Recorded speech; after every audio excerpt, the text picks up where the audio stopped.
I've already been introduced by Bob, and I'd just like to say welcome to you all here in Oxford. Many of you were here at the launch last March, and many of you have been in contact over this 18 months to see how we can work together, so we're very grateful for that. And since last March, as a centre, we've engaged with EMI as researchers and also as teacher educators.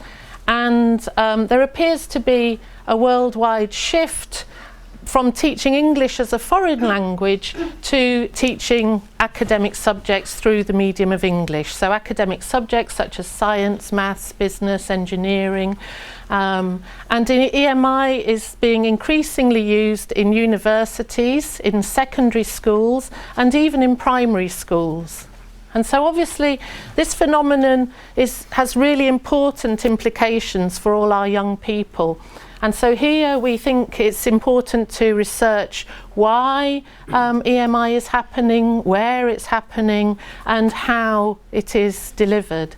So today I'd like to talk about, well, two things really. A study of 55 countries which we did, which was an attempt to map the size and shape of EMI in the world today, and also which you'll see, I hope, how it leads into the study which we did with Oxford University Press in Turkey. And I hope I can explain to you how these things lead into each other.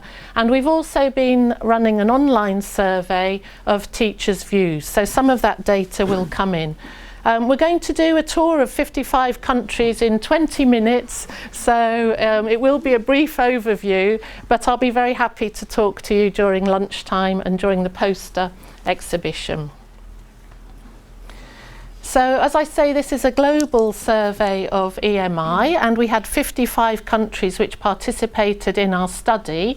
This was in cooperation with the British Council, who kindly funded this project and worked with us. And we sent a questionnaire to 60 participants, 60 British Council staff all over the world, and 55 responded. And we encouraged the respondents to consult with other stakeholders, so they consulted with local professors at universities, with policy makers, and some of them also supplied us with documents and statements about EMI in their country. So these are the countries and territories that took part in our study. And so obviously this is just a bird's eye view of EMI, and along the way, of course, we, as a researchers, we met many challenges when you do a global study like this. So there are many contextual differences, such as what is a private school. In some countries it's a sign of an elite, but in other countries, such as Pakistan, a private school can actually be quite a low-cost school. And also in this study we counted each country as one respondent, and so you can imagine that counting China, mainland China, and Cyprus on the same scale is slightly odd. However, so I'd like you to treat the results with caution, but I do think that the findings are still worthy. I think they're worthy in the sense that they have indicated to us various trends in EMI, and also indicated some of the subjects which we would like to research, and many of you in the room are already researching now. So the first finding really is that it seems clear that the general trend of EMI is that EMI is growing, and and this has been found in other studies too, and that EMI is more prevalent in the private sector than in the public sector. So here we have the private sector, here we have the public sector, And also at each stage of education, there is more EMI at universities than at secondary school, or so at tertiary level than secondary level, and more EMI at secondary level than at primary level. So some of our respondents gave us access to policies and statements on EMI in their countries. And first of all, we asked if a statement existed. And 40% of the countries did have a policy on EMI. So the government policies were aimed at developing English language skills to be able to compete in a globalised business world, for opening opportunities for students to study and work abroad, and also to attract international students, to spread a country's own culture through the medium of English, which I found was quite an interesting idea, and for political reasons in many countries that wanted to align themselves with English-speaking neighbours.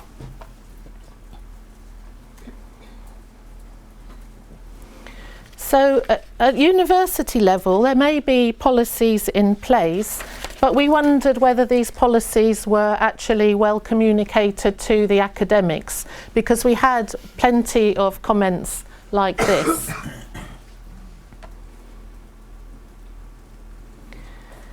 And if we look at the different national perspectives that we found, it appears that EMI is really in a state of flux. And so it's being promoted in some countries, well, in many, many countries. It's being resisted, and I'm going to give you some examples, and revised in some countries. And in a few, and perhaps a growing number, it's actually being rejected. So EMI is being promoted by policymakers and administrators, teachers and parents, really as a kind of passport to a global world. And you can see in this quote from Uzbekistan, so in Uzbekistan, for example, the president decreed that English should be encouraged, should be taught in all levels at any institution. So these are the sorts of policies that we see. You just wonder how this might actually be implemented. How is this supposed to happen? And in Pakistan, I'll let you read.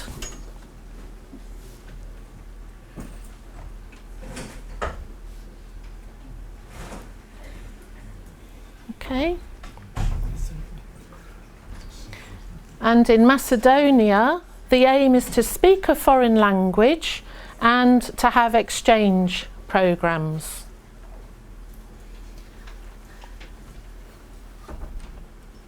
Okay. In Japan, the reason given was to respond to globalization, which is quite a typical answer, and to spread Japanese culture throughout the world. So the idea is that if you speak Japanese, you won't spread the culture as much as if you speak English, you may. So that's quite an interesting juxtaposition.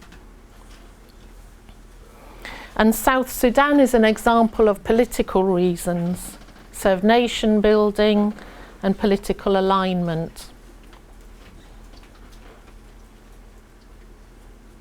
So, why do EMI in the first place? Administrators of schools and universities are thinking about internationalisation, the word international, global, and many of you have written on this subject. What is internationalisation?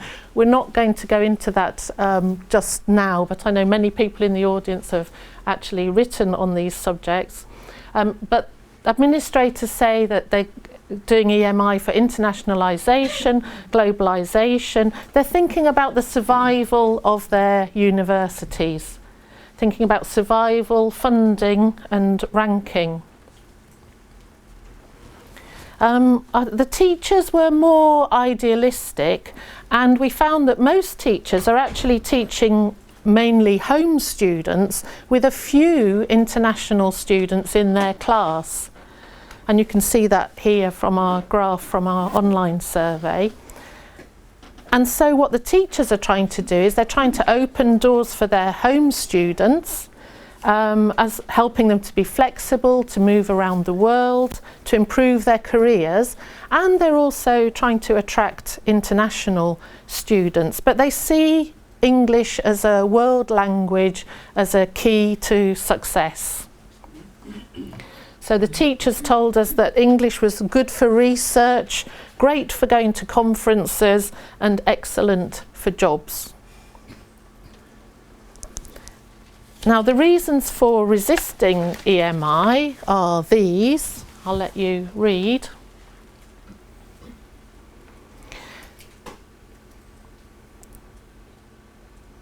So we found that the fear of being taken over by an English-speaking culture was one of the main reasons why EMI was being resisted in some countries. And it's also being resisted for political reasons and to protect a national identity and a language and a culture. And I think the quote from Bangladesh illustrates this point.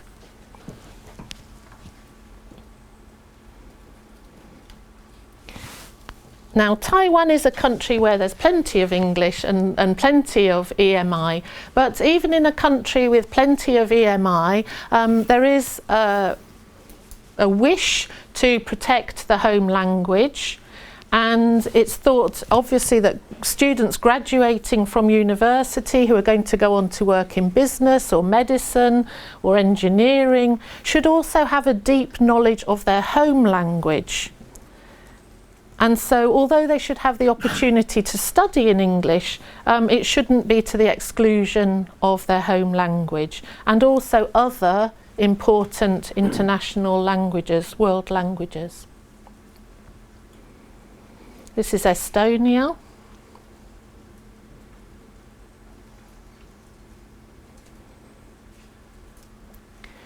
And then the following two quotes, I think, illustrate the two sides of the EMI argument. So these are from Israel. And in Israel, the quote that comes actually from a newspaper that somebody sent us is, Hebrew could not just be the spoken language of the street or the market. A real language is a language that exists in all fields of life.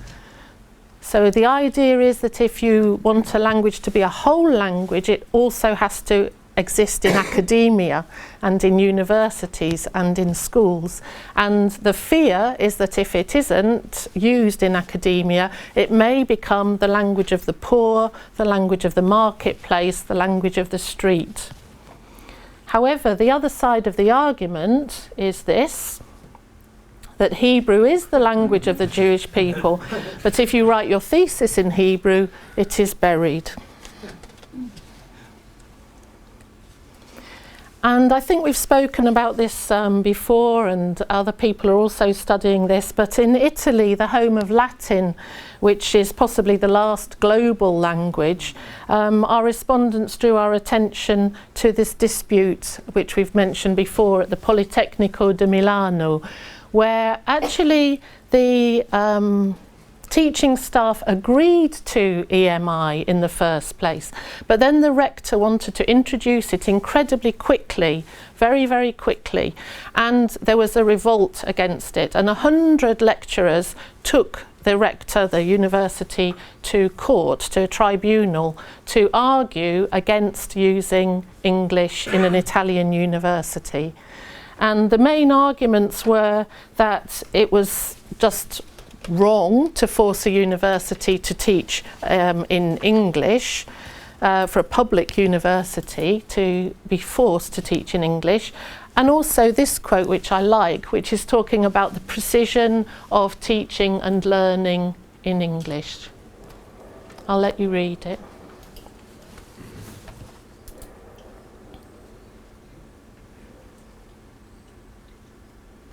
Okay.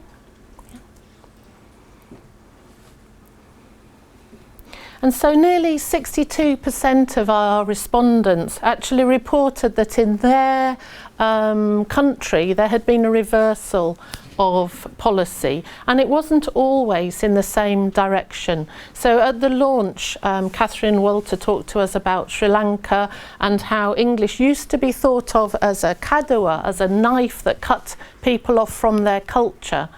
But after a lot of ethnic conflict, it's now seen as a unifying language. So Sri Lanka is moving towards EMI, but other countries like Indonesia, and is Siti here? Siti? No? I think she's going to come. She did some good work on Indonesia. She's a PhD student from Manchester, and in Indonesia they used to teach through EMI and then stopped due to parent pressure and the fear of losing their own languages.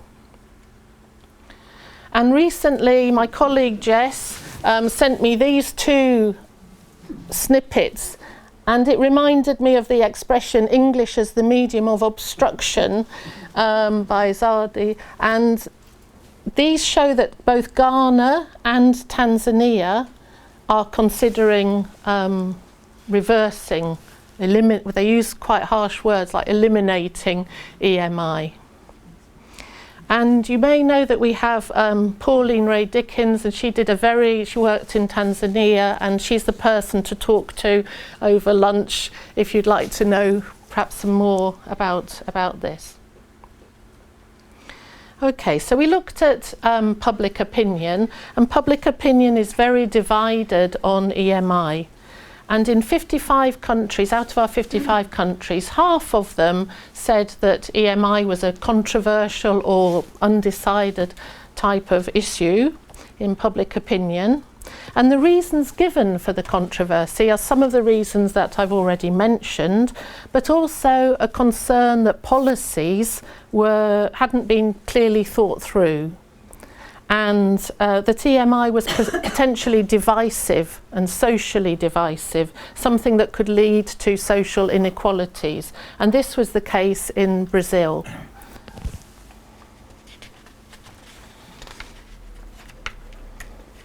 The other element of opinion is the parents. There seems to be a huge parental pressure to introduce EMI earlier and earlier. And EMI in parents' minds is equated with a good, noble education, and it's also associated with very good learning outcomes. So this is a quote from India.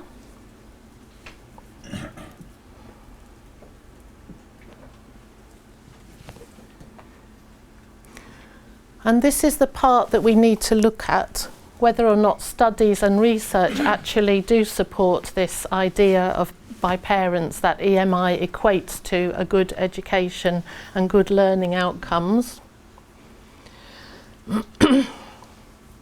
So I'd like to turn to a few issues in teaching and learning through EMI, just very briefly. In answer to the question, are there enough qualified teachers in your country to teach through EMI, 83% of the people said no. And then even if we have teachers, what sort of teachers are we looking for? What's the role of the teacher in this EMI context? For example, what level of English does a teacher need?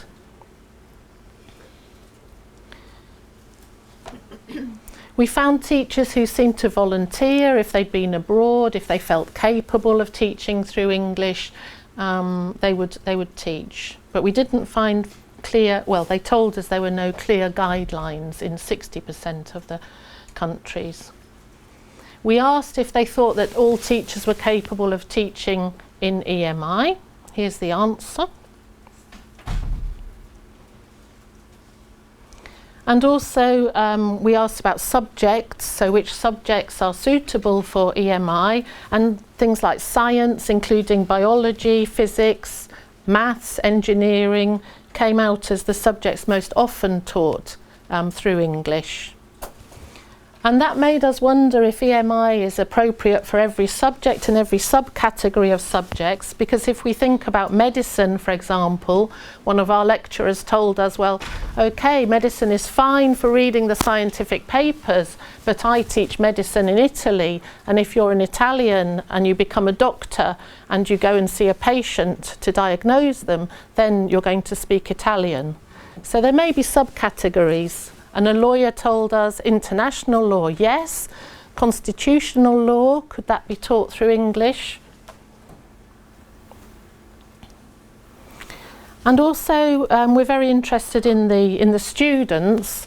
So what about the students and what sort of level do they need to study through EMI? And we're getting very interested in the transition stages between school and university. And so we asked what level of English the students needed and how we can prepare the students to study an academic subject through English at university. And so we think we found 3 models. So a preparatory year model, which is what we'll hear from my colleagues in Turkey about the Turkey project, a pre-institutional selection model, a model where the institution itself supports the English learning, and this is Ernesto's model, not your model, but suggestion that many places are just burying their heads in the sand. And so once people are actually at university and they're undergraduates or postgraduates, they need this level of English that's going to enable them to do all these things. So I'll let you just read that list.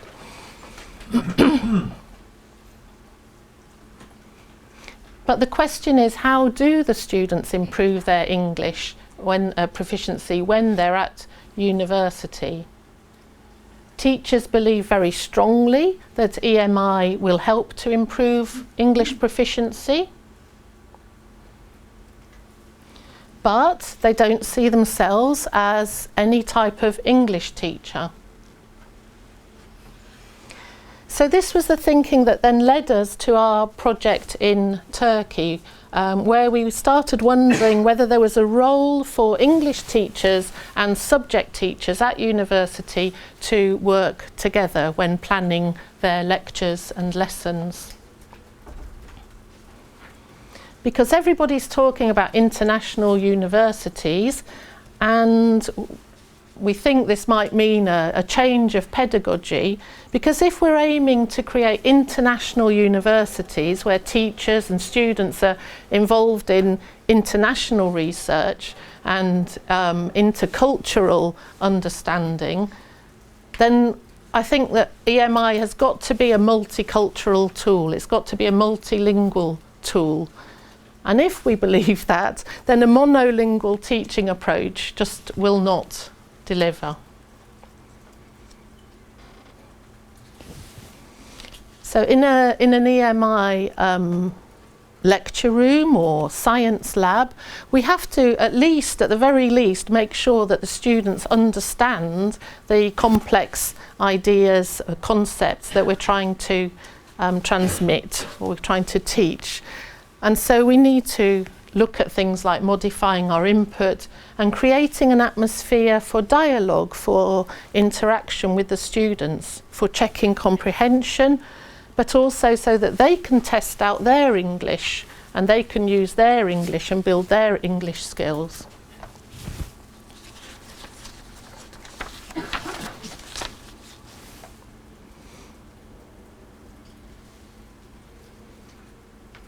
And in our study we found that there was a lack of awareness by subject teachers of the difficulty of the language that they were using. And there are quotes from maths and science, but we have quotes from other subjects too. And if this is so, if the teachers are not aware of the complexities of the language that they're using, that may have quite important implications for our teacher education programmes. And I wonder if we should add some element of language awareness to the subject teacher's education. And so this leads us to our research project in Turkey, which we have done in cooperation with Oxford University Press. And here we would like to explore if cooperation between preparatory year English teachers and EMI teachers at university, so subject lecturers, if when they work together, that will lead to a better comprehension by the students of the lectures and the materials that are given. So we took 9 pairs of teachers, and they worked together for a whole term. And Mustafa and Ernesto will explain what happened in that project. So they planned together using a collaborative planning tool, and so they worked on word and sentence level, and they literally sat together and planned lectures together. And we recorded their conversations and pre and post interviews, which Mustafa will speak about. And they looked at their lecture notes, their PowerPoint slides, their materials for their lectures, and their own language use during the lecture. So after painting a global picture, we think that we need to kind of move now into the classroom, into the lecture room, and start researching inside the lecture room, which I know many of you are already doing here. And as Ernesto mentioned, we've likened EMI to a racing horse, and more recently to a high-speed train.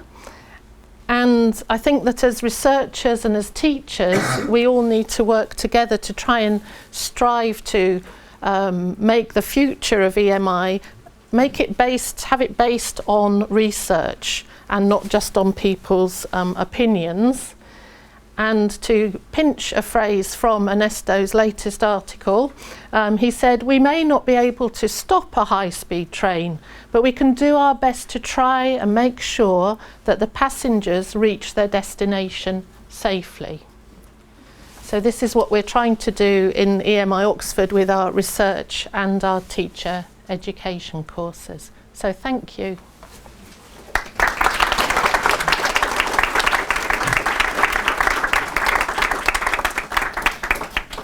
Let's see.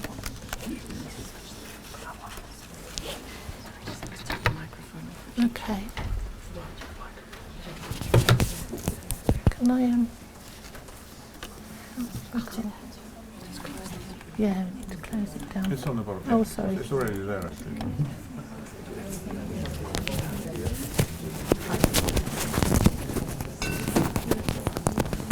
Does this go? Yeah, okay. It's got something in the pocket as well. So, should I just put Put that in your okay? Okay. Ah, thank you. This one? Thank you very much.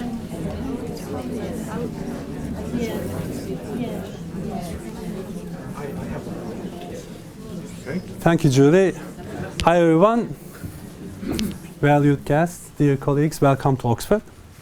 I'm Mustafa Akıncıoğlu. I had the privilege to work as a research assistant in EMI Turkey projects with Ernesto and Julie.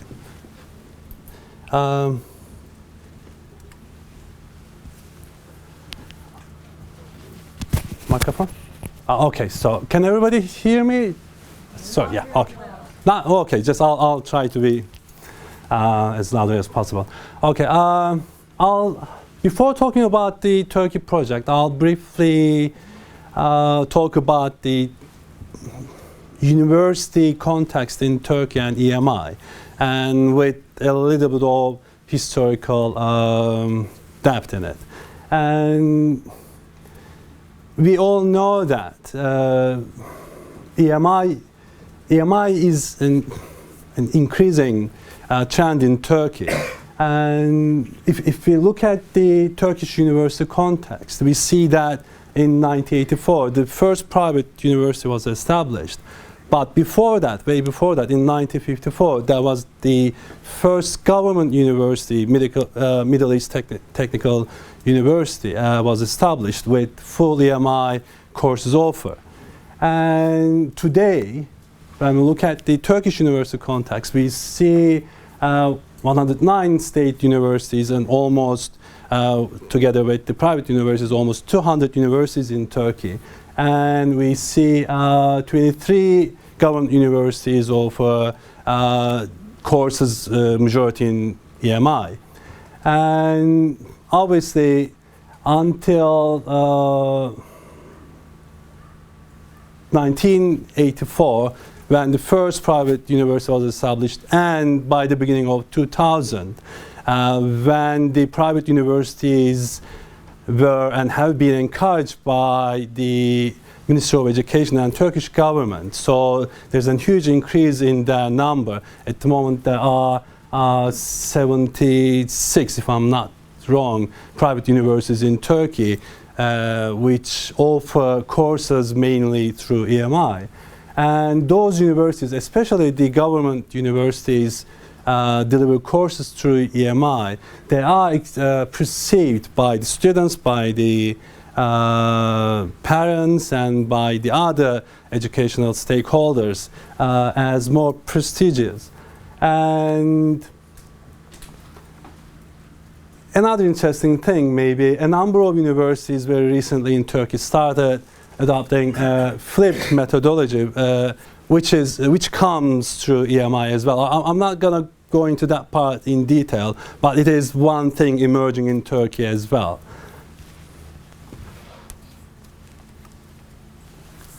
And if you look at the educational context and what happened in Turkey, it's interesting because until 2005, we could say between 1985 and until 2005, in the secondary system, the government schools, they were offering preparatory years for the students.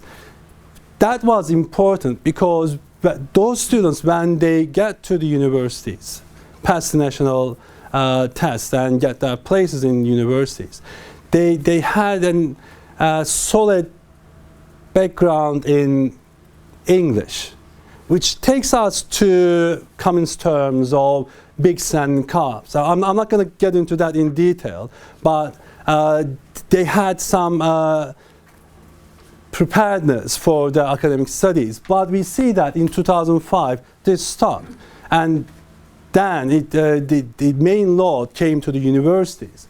And Turkey is one of the countries which offers preparatory year programs to prepare students for their academic studies in the universities. So after 2005, we see that the workload and the demand for the preparatory year programs at Turkish universities increased hugely.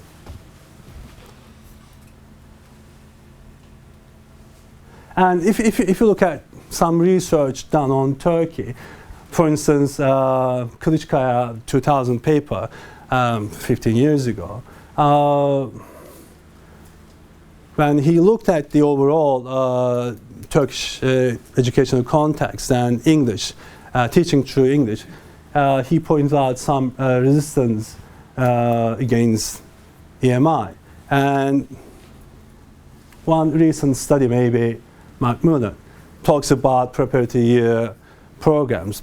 Because the demand is increasing and they need to prepare students, most of whom didn't get enough English background, academic English preparation, then within a year time, they need to prepare those students for their academic studies, and the demand is huge at the moment.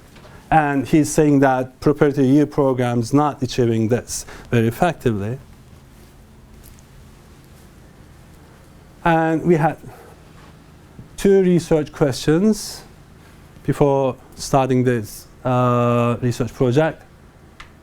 How does the collaboration evolve between preparatory year program teacher, applied linguist expert, let's call them, and the EMI lecturer, subject expert?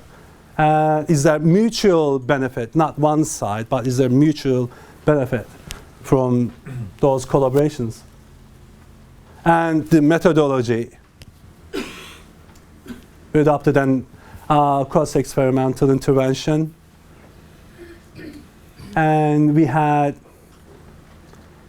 4 universities and 1 university as a control group, 1 class.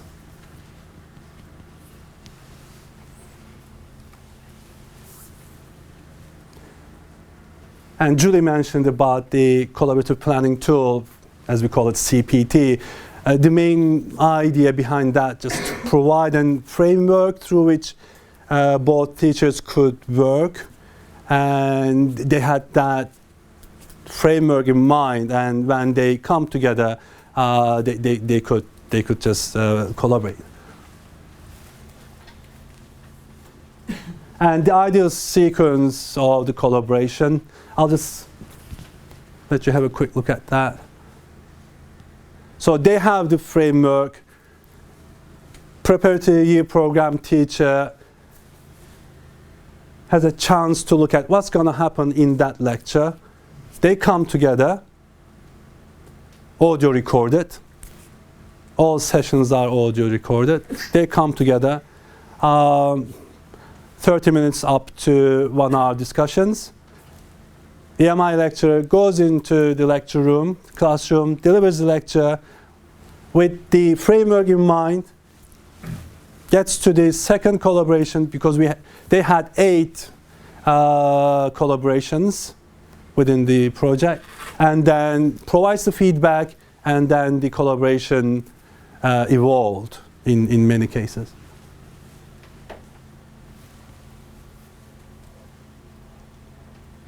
And I conducted pre and post intervention interviews with the EMI lecturers. And when we looked at the pre-intervention interviews, these were the main categories.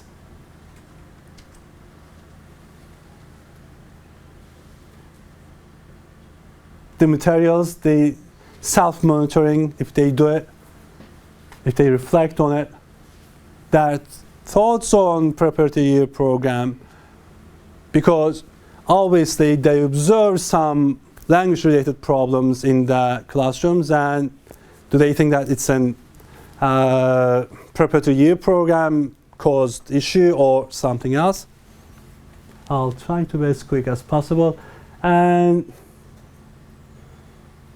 these are some of the main findings from the pre-intervention interviews before the intervention and collaborative planning started. The majority of them thought that their students weren't prepared well enough for the lectures, for the academic studies.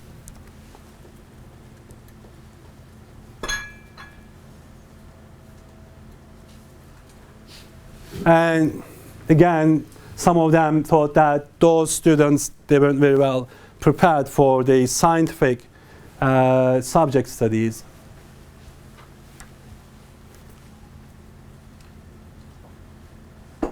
And one interesting thing, maybe, those subject specialists, EMI lecturers, they didn't write down plans, and the way they explained that was they had the main plan in their minds. It worked for many years, obviously. So they had that plan, so they didn't need to write that down.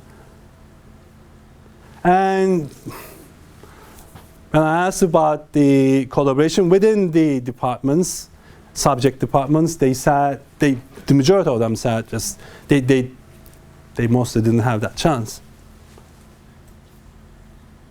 And in minds of lecturers, they didn't think that their classrooms included the language-related problems and the subject-related problems, which is teaching and learning, but is language an aspect of it or not? So they didn't seem that they had that sort of awareness. And I'll hand it over to Anis. So thank you very much. I think I stole from your time. Yes.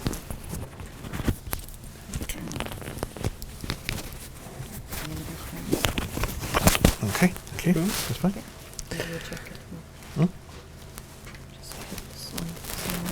Okay.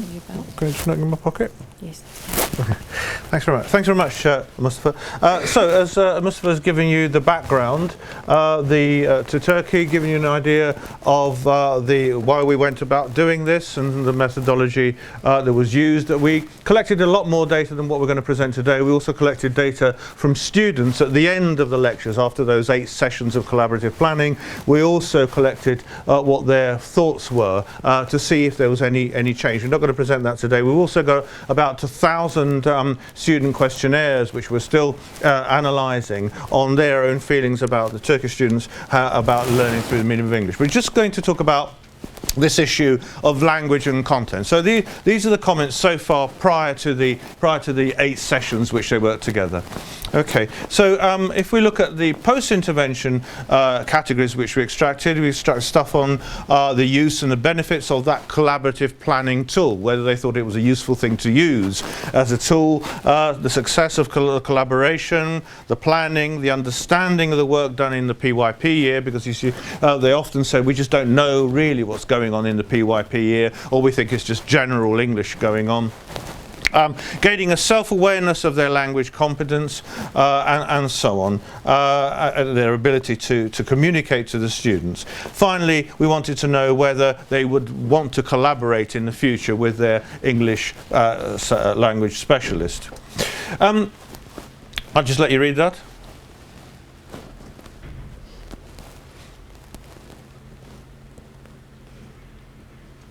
So that's a fairly positive response about you getting together and using something which is structured in a way rather than having a quick chat prior to the lecture. And this relationship between language and content seemed to evolve for some of the EMI lecturers. So we have 2 languages in physics. One is mathematics, and the other one is English. This person has, arrived at this better understanding, or greater and different understanding.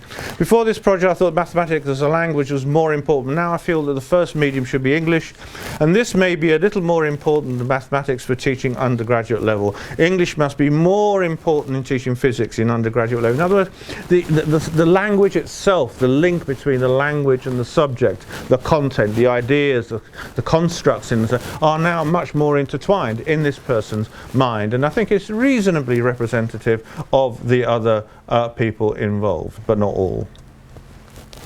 So the complexity seems to lie in whether mathematics, as it is used in exploration of physics, as a physics teacher, and they use a lot of maths, right?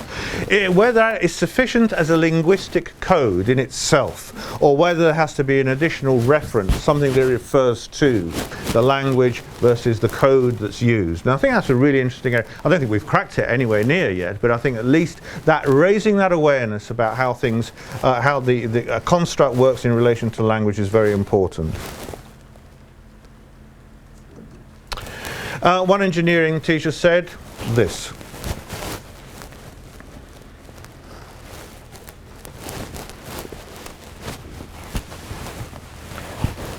So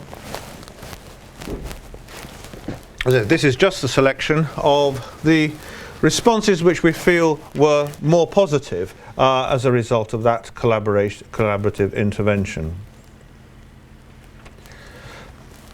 Another one, obviously Adnan is a pseudonym.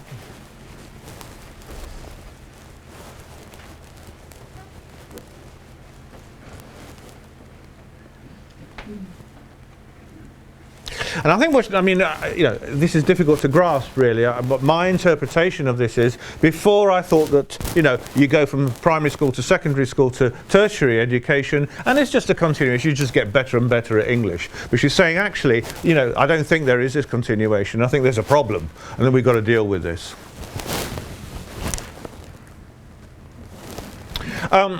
Before the intervention, Adnan appeared to believe that language was not an issue in mathematical problems. For example, well, they mostly need to calculate, the language doesn't come into play.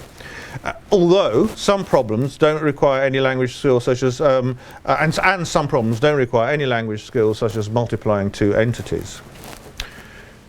However, she was aware that language became an issue when you got to something like when you have to give a narrative around a concept.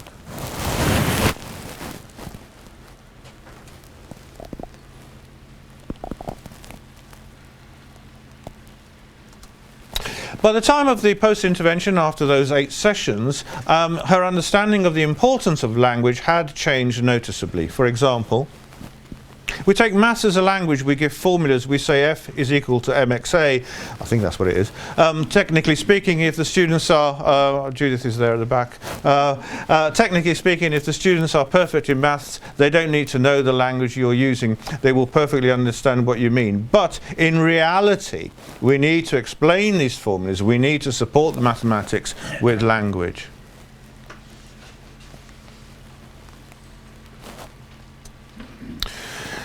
Again, in the pre-intervention interview, Adnan had cited the examples of capacitors, which consist of 2 parallel plates. And this was really kind of an eye-opener for me anyway. So whenever I say plates, I expected my students to understand flat geometrical structures. Okay. After the intervention, the PYP teacher made her realise that the student learned the word plate as an eating from thing. Yeah. So this is about, polysemous words. And this was a revelation. When she made me realise that, it was enlightening. Now it's different. I need to define better, even for native and non-native speakers, and go deeper so they understand. Interestingly, I showed this, I was doing a workshop in Rome to Italian EMI teachers, and they said, oh no, it's the same word in Italian. And I thought, oh, actually it's not. It's not the same word in Italian for the capacitor plate and the plate you. And of course, this idea that there isn't a match between L1 and L2 is really something that we're not aware of, or perhaps people are not aware of as they teach in their programs.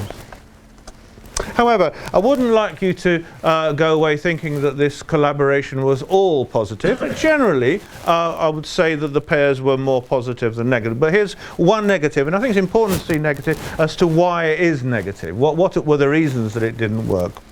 So, there is, again, a pseudonym of course, an experienced professor in a department of chemical engineering. According to her, level of her students' English varied quite widely depending on the background, which is the kind of background that, that Mustafa has explained about the Turkish context. She was disappointed with the outcomes of the project. I thought in this project we could see many changes in our lessons, but they didn't change too much in our lessons. So she was expecting a kind of miraculous change, but perhaps without quite enough effort, shall we say. I hope I'm not being unkind to this person. The pair did not find it easy to collaborate, and it wasn't anything to do with personality. We like each other very much. We are friends, but on this subject there was nothing. Maybe it was because they're friends. I don't know. They do not have any idea about our lesson. In other words, there is a view, right or wrong, that the English language tutor really hasn't got a real understanding of this, of the language that is needed. And I've noticed Ursula over there, and I think in your book you mention this problem about English for academic purposes being far too general and not specific enough. Sorry to embarrass you in front of the audience, but it's a good book, so I don't think you should be embarrassed. They do not not have any idea about our lesson, and the PYP teacher didn't understand the lesson. She didn't know what to change in my lecture. She couldn't make any suggestions. Okay, so it's clear that we need to not only to think about the EMI teacher, but we also need to think about the English language tutor. What is their expertise? How can they help, if they are going to collaborate and help at all?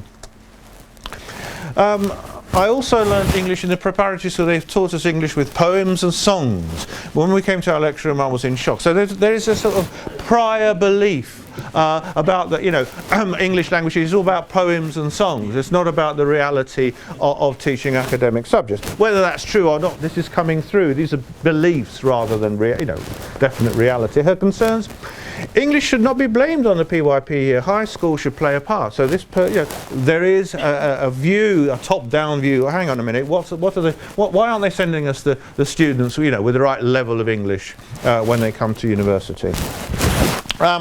English being taught on PYP was not appropriate to her subject. Her students, then another point was that there is no specific course for those students who are studying 100% through EMI, and those students who are only perhaps going for 20% or 30%, because there's some variation, I guess, in this university that you can do it at 100% or 30%. 100% EMI students should be educated in a more specific English for their studies in chemical engineering. PYP exams should be adopted to the needs of a department teaching 100% through EMI. So there's a call here for much more, as it were, targeted, carefully thought through preparation in this preparatory year. And I have to stress, of course, that Julie showed those three models. In the model which is the support model, where you've got no preparatory year, there's no reason why the support model shouldn't operate similarly to this. In other words, this is purely in advance, a year in advance, but the support model is concurrent with the actual teaching. So there is no real reason why it shouldn't also be used in that model. Okay, PYP exams should be adapted to the needs of a department teaching 100% through EMI. So this is about testing, what kinds of tests, what kind of assessment is made of the students after the PYP year. I hope Mustafa's as well. My interpretation of Denise is that she's in a state of self-contradiction, I think. She did not believe that there were language problems in her class. So she would say things like, first of all, we don't have any language problem. The real subject is chemical engineering, not English. Echoes of that other one talking about I can't remember what it is, genetics. Yeah. But then also she says that they don't listen to you and they play with their phones. She gives them explanations and solutions and quizzes, but when I ask about the questions, they say they didn't understand because of the language. So it seems to be, a kind of a contradiction. There is not yet a unified understanding of the problem here. Whereas I think that the more positive case study, there is a movement towards a greater awareness of language and its interrelationship with the content of the subject. So why did it go wrong? Well, apart from a kind of personal belief, it's just they didn't use the tool as it was suggested that they should. So Denise sent her slides to the PYP teacher before the planning sessions, but the pair did not use the tool, preferring to send each other emails. And in the end, all that the PYP teacher suggested was one word in one sentence. And so I mean, you have to engage with this. You can't really just expect it to happen. You just send your lecture away, and back it comes with all suggestions for lots of changes and so forth. There has to be a personal engagement with it. So, some tentative conclusions. Collaboration is possible and can be beneficial, but there needs to be greater awareness that both can learn from each other. The PYP teachers need to know a lot more about what goes on in the EMI subject. EMI teachers need to accept that knowledge and understanding is inseparable from the language used, and bearing in mind that you have another language on your shoulder, that Turkish is there as the other language which is either helping or inhibiting understanding. And then, of course, like all tools, the planning tool can only be efficacious if it is used for the purpose to which it was intended, rather than just skipped over. Just want to finish with a couple of emails that we got from the participating people on the project. You probably won't be able to read all that, but basically these are very positive emails saying they want to continue this collaboration. We at XXX University were delighted to be part of the study, made some interesting, significant steps. We heard, for example, through the grapevine that there were hierarchical issues at some other institutions regarding the PYP faculty. Fortunately for us, we avoided the issue and would say with some confidence that the paired research made PYP practitioners much more aware of the constraints and opportunities available in terms of faculty making new lexical items more accessible. We plan to continue this EMI collaboration in the future, this initiative. Our Centre of Excellence in Teaching and Learning, through our Centre of Excellence in Teaching and Learning on a voluntary basis. A recommendation of the current participants, so the actual participants were recommending to the centre that this should happen in the future, and we've received a few other positive emails like that, and I think I've almost finished on time, Bob, so thank you.